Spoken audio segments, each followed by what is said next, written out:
I'm sitting here with the Juno-106, which is a programmable polyphonic synthesizer made from 1984 till 1988. It was the first analog polyphonic synth I got to work with. At first I borrowed it from a friend and then I had to buy my own. This unit made no sound at first, but it was perfectly restored by the same friend. This synth features a lot of things a synth should feature. It has a DCO, a digital controlled oscillator, which means it's analog, but it stays in tune because there's a little computer in here which makes sure it's always in tune. It has a high-pass filter, a voltage-controlled filter, it has an envelope, an amp, and it has a really cool chorus built in for those 80 vibes.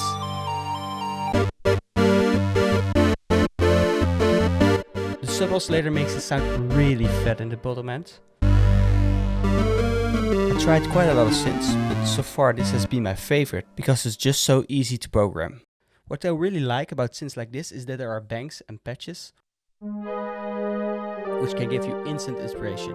But if you want to go full manual, there's a button for that. And as soon as you're really manual, it's all knob perfection. So everything is doing what it does and there's no menus whatsoever. The downside is that this synth is quite heavy, quite big, so I wasn't bringing it to gigs. So that's why I decided to sell it. But I will not let it go before I do another session with it. So I opened a clean project in Logic and let's have some fun.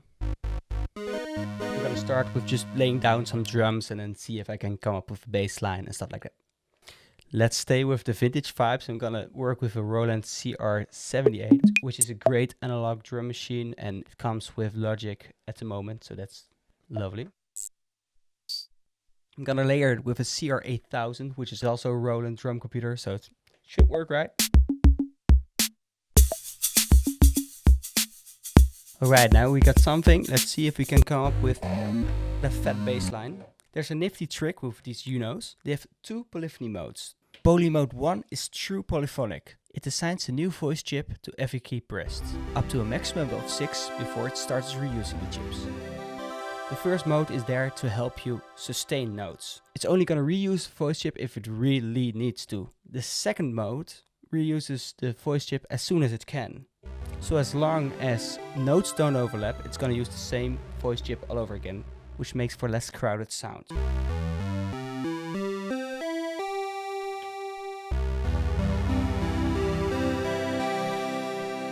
However, there's a magic trick where you press them both. And now you've entered the secret unison mode, where it uses all the voice chips at the same time, which makes for a really, really, really cool sound.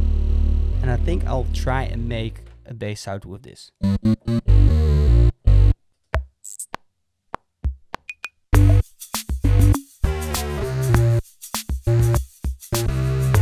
I'm not a robot, so I'll quantize this and then go on. I feel like the Juno is one of the best instruments for like lush pads. So if you close down the filter a bit.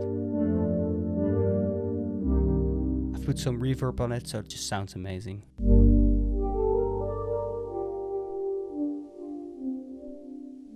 I could do this for hours, especially with the portamento on it. It just sounds like you're in a different world. Headset on, speakers loud. I'm not sure if the track needs it, but if you have a Juno, you should always record pads because they're just so.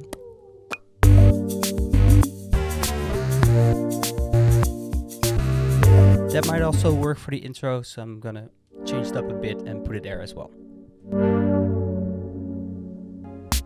Let's keep the song short. Let's find some kind of happy chorus and play with it a little bit. Just gonna add some percussion to work on.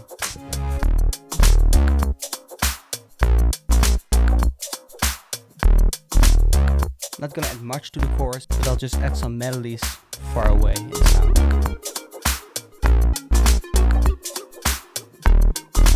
Another really beautiful thing about the Juno is the pulse width modulation.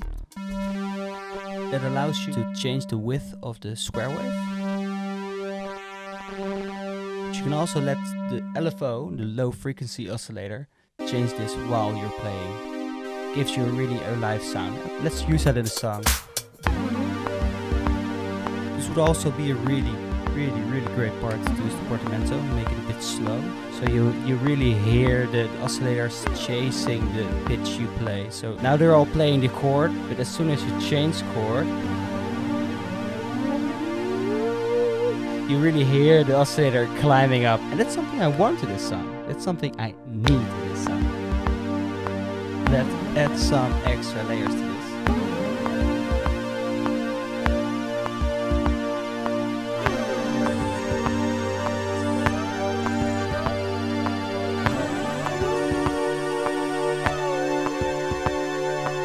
I hope you guys like Juno as much as I do. I'm gonna record some extra parts, add some percussion. If you like content like this, please consider subscribing, following me on Instagram or anything.